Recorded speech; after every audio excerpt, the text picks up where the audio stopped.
you Huh? have anything else you want to talk about Chicago? I know you're going to make your segue from Chicago to Yeah. New York, but is there anything else that you feel you need to go back Uh, It seems like we tackled the issues you had here. Yeah, I think you covered it well. You were Really, very pretty good. much. Yeah, I'm now about to get a call from Montgomery. Okay, well, that's where we'll pick it up. That was after about a year. I guess it was about a year that I was Well, it's doing television in Chicago. from now on, we're nearing the end of the tape. I'll let you know, rather than doing the clever sort of segue, I'll just tell you we're running out of time, and we'll pick it up in a Sure. minute. Okay, good. Great. You don't put them all together, eh? Eventually. You don't. So you were doing Crisis and Garraway and These Are My Children, basically in 48, 49. And then you got a phone call in 1950. What was that phone call? No, it was in 49 It was I in got 49. the phone call, yeah. It was 50 that I went to New York. So in 1949, the phone rang, and who was calling and why?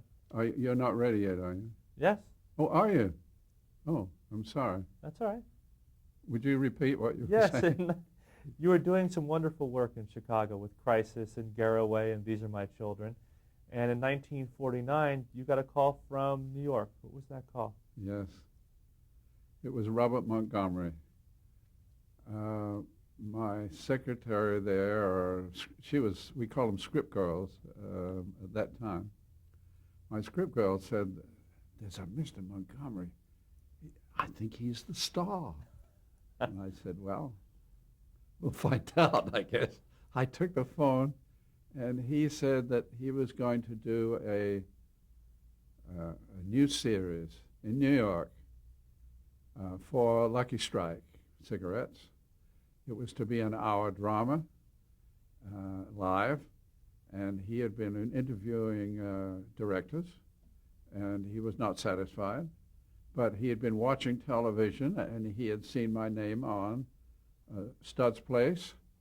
I didn't even tell you about Stud's Place. That came about because, obviously Stud was a great talent. And Crisis, and the soap operas. And he said, you seem to be an interesting director, so I'd like to meet you. So I said, well, I'd like to meet you too, Mr. Montgomery. He said, well, come in and as soon as you can, because we're going on the air in February, and this was December, late December, and we have to. So the next day, God, no, it wasn't the next day. It was that very night. I took a plane in, got in early in the morning in New York, dropped my overnight case at a hotel, and went for a 10 o'clock meeting with Robert Montgomery. And after pleasantries, he said, would you tell me about television?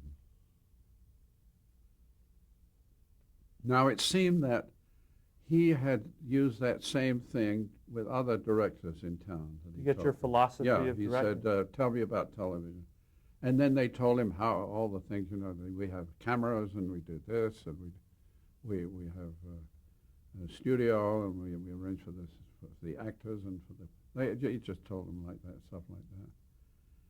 And he asked me about it, and I said, well, not too much I can tell you really about television unless you tell me what specific things you would like to pick up. And he said, well, do you think you could take professional actors and direct them in a 1 hour play based on a famous motion picture? Because our contract with Lucky Strike is that we do 1 hour versions of famous movies. And I said, well, I think that sounds like it's very interesting. Can you do that? And he said, well, it's not easy because there are some things that you see, the movie people don't want their movies to be shown on television. And so we can only do things in which we can get the rights directly from a publisher of a movie where the writer or the publisher did not give up those rights to the people who made the picture. I said, well, that solved that problem. And at that point, he smiled and he said, do you think you could really handle it? Something like that, he said. So I really never did tell him about television. Now, I asked him questions like, how do you do the... Well, did you think you could handle it? Get the rights. So at that point, I said, I will be honest with you. I would like to do it, except I don't think I could do it. I couldn't do it because I know myself too well. I work in a way in which I cannot have somebody second-guessing me, over my shoulder, telling me what to do. I can't do it. And yet you are a famous motion picture star. You know more about television, know more about filming than I know. And I said, I just would feel uncomfortable, and I know I would be very unhappy, and yet you would have every right to do it. In fact, you should really do it, because it's a new show, it'll have your name on it, and I'm very inexperienced. And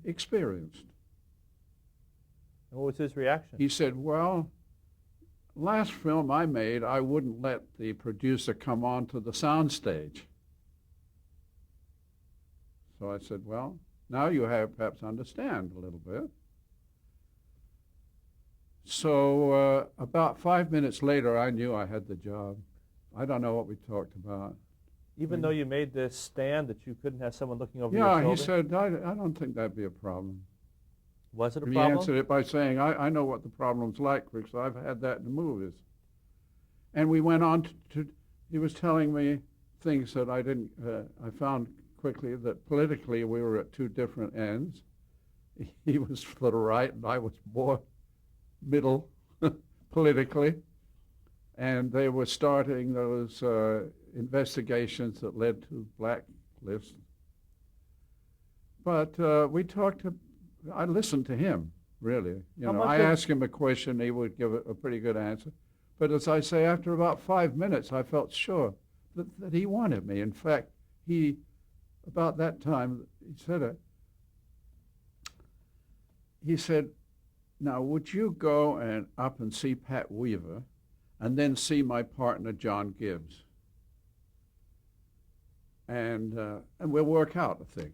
So that's how I got the job, just like that, work out a thing. How much input did you have into the show's format and structure? Or was most of that in place when you got there? Yeah, I didn't have too much to do because I was interested in the dramatic section. They had commercials, they had commercial breaks, and the commercials were done live, of course, and those were done by the agency for Lucky Strikes. So that between acts, another director would take my place to do the commercial, which was done sometimes in another studio nearby or in the same studio. So this was 1950 when this began? This was 1950, yeah. Well, I went back home and I told my wife about it. She had a physical problem which might have been helped by a change of scene. And so she thought it was a good idea, So I said, well, I'd like to think about it a bit, And so I had another call later saying, because the people, Herbovo and Jacobson both had to be told about this. They already knew about it by this time, that Montgomery had called me. I did meet Pat Weaver before I left and found him to be astute,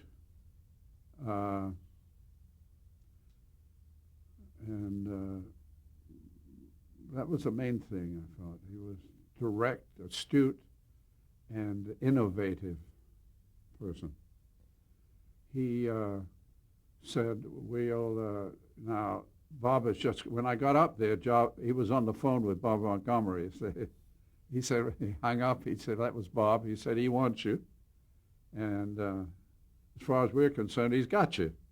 So you'll have to make a deal with his agent, Gibbs, and for directing.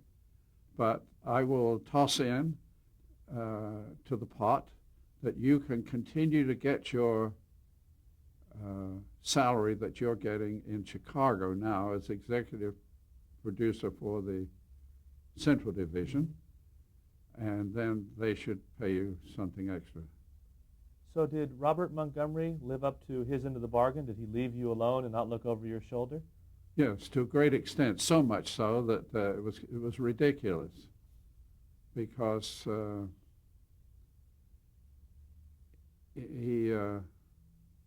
I have to get into this a little bit to show what it was. What happened was, well, I did meet with this Gibbs, and he said, we'll pay you $400 a show, and we know that you're getting your salary you've been getting. And so they thought I should jump for joy, which I did, because that was wonderful to me. So I went back to Chicago,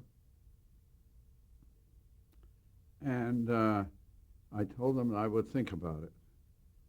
And when I got back, Herbovo called me, and he said, they really want you back there. And I said, well, I'm thinking about it. He said, for God, for goodness sake, he said, using a different word, because he was a man of many languages. He said, you're going to go. So I said, well, I have a few things that I have to work out. He said, whatever you need to do to cover what you're doing here, do it, you know. So how was Robert Montgomery to work with? Well, he was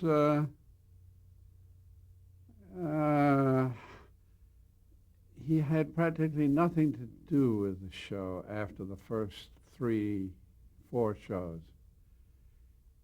He was spending a lot of time going back and forth, or mostly staying in Paris, where Eisenhower was the head of the Allied groups there, and the Republican Party was saying that he should be the next president. And Montgomery would spend most of his time over there talking to him and being with him and getting to know him, and whatever else he did, I don't know, except he wasn't around, except on the day of the show. He rarely ever read a script that I ever knew. I never had him make a comment on a script. He would come in the day of the show, and he had a teleprompter. And as my old friend Perry Lafferty would said, he, in spite of the teleprompter, he would always fluff lines, and he got known for doing it. But was he otherwise comfortable with live television? Huh? Was he otherwise comfortable with live television, Robert Montgomery? The other who? Was he comfortable with live television, Robert Montgomery? He was an accomplished motion picture actor, but how was he in Well, live he television? just talked directly to the camera, and that's about all that he did. And it's a teleprompter. He talked to a teleprompter is what he did. And then he'd watch the show on a monitor. And he rarely ever said anything about it, unless it was to criticize something, of which he was always wrong. But he did not stand behind me in the control room. And sometimes he would come to a run-through in the rehearsal hall. The first 4 or 5 shows, he might come in early and see a run-through on Sunday. Show was on Monday. After that, just didn't see him except to come and read his teleprompter. Now, how involved were you in the writing of the scripts and working with the writers to shape the story? Well, I've always worked with writers. In fact, I work too much with writers, and if anybody ever sees this film who is a writer, I apologize for rewriting, because I did a lot of rewriting too. But I had good writers. To think of their names, writers, Tad Moselle, Adrian Spies wrote several scripts. Let me see, I think I brought with me That's all right. some names. But most of them were adaptations of feature. Most were adaptations of feature films, right? Yes, they were. But before I do, I want to tell you that some of the writers, Irving Nyman, Adrian Spies, Tad Moselle, Alvin Sappinsley, Horton Foote. Horton Foote. They were all some of the writers that we had. And Felix Jackson wrote the pilot. But writers such as Horton Foote weren't writing original teleplays. They were writing adaptations of someone else's feature That's film. right. We had a lot of strange things happen because of it. I'll tell you something about a few of the shows on Montgomery, because I was with it for about 5.5 years. The first show was with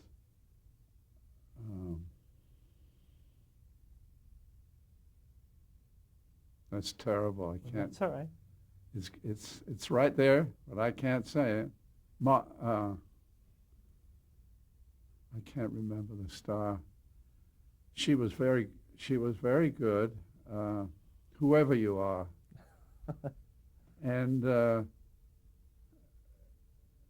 for the first show, I thought that I worked with the writer Felix Jackson. Because he was from motion pictures, and so he had a little to learn in how much I could do with sets on a small stage. Actually, I had gone with Montgomery on the second day I was in New York to look for a place, because NBC didn't seem to have any space for us, and we looked at Studio 8H at NBC, but they told us when they showed it to us that it would never be used because it was Toscanini's studio, and it would always be Toscanini's studio. As we left, I said to Montgomery, I bet you we'll be there shortly, because it was a perfect studio for us. We ran out of two stages that were too small, NBC had. So we went to the old Dumont studios, and we rented 2 studios with a door in between them. And in order to do some of the shows that I directed there, we'd have to have camera in both of these rooms, and we put a long piece of twine between the cameras, so that if I wanted to superimpose something, I could coordinate the 2 cameras that were, and the men couldn't see each other, so they'd do it by tugging the ropes through the door from one studio to another. It was on the very first show that I did was called The Letter by Somerset Maugham. And it could have been a problem, but which I solved in a rather unusual way for them. the dramatic shows that were being done at this time by Kraft and Philco and so on were usually a master shot and then cut to another camera, a closer shot, and then into close-ups, maybe back to the master for a person making an exit. They were pretty much like you would do on a feature film, really, without the advantages of a feature film. But in this one, the actress playing the lead, it was a story about her killing her husband when she found that he was having an affair with an Asian lady. And it was set in the tropics. And it started with her shooting her husband.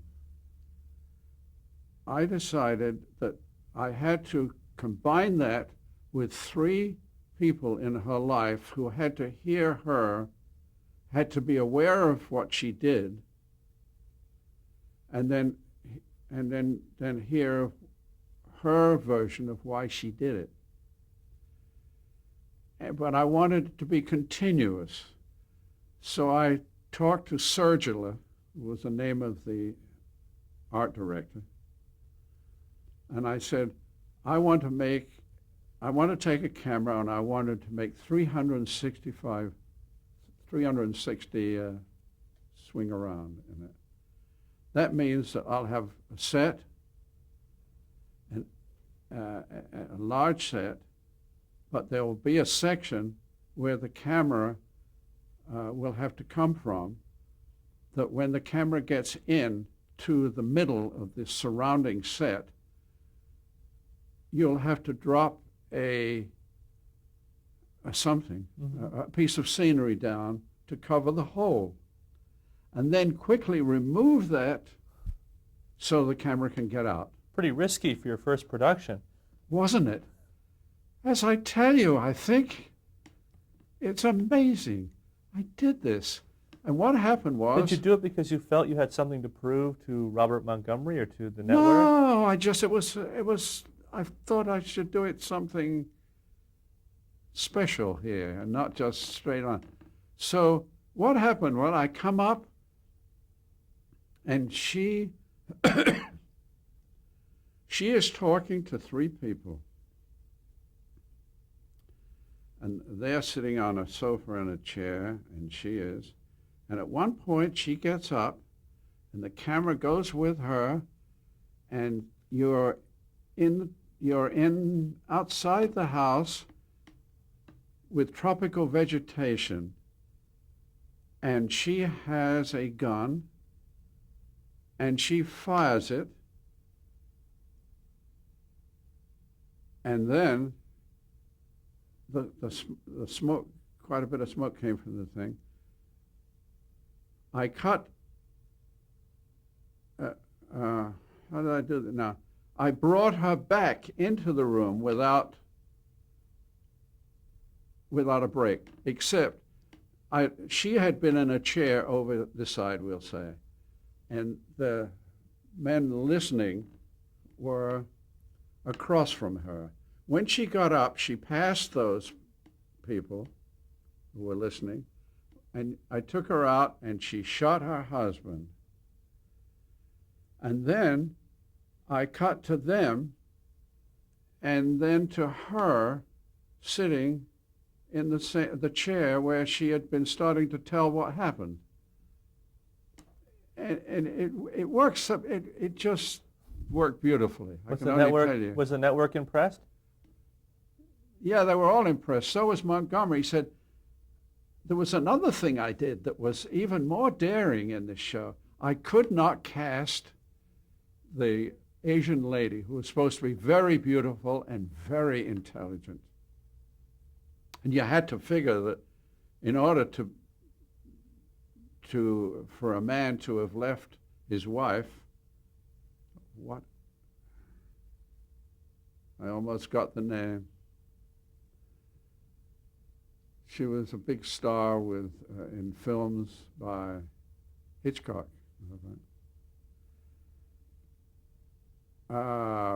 Let's see, where I was I? Talking about the other risky thing you did Oh, in that yes. first episode. I could cast all of the parts except this Asian woman who was supposed to be very attractive and very intelligent, and you had to figure that, yes, he would leave his beautiful wife to somebody like this Asian lady. I could not find anybody, an Asian or otherwise, to play this. So you cast like an yourself. Asian. Huh? Nothing. I didn't So- do it myself, no. But I really got close to just several days before we were to start rehearsal, and I thought, I can't find anybody.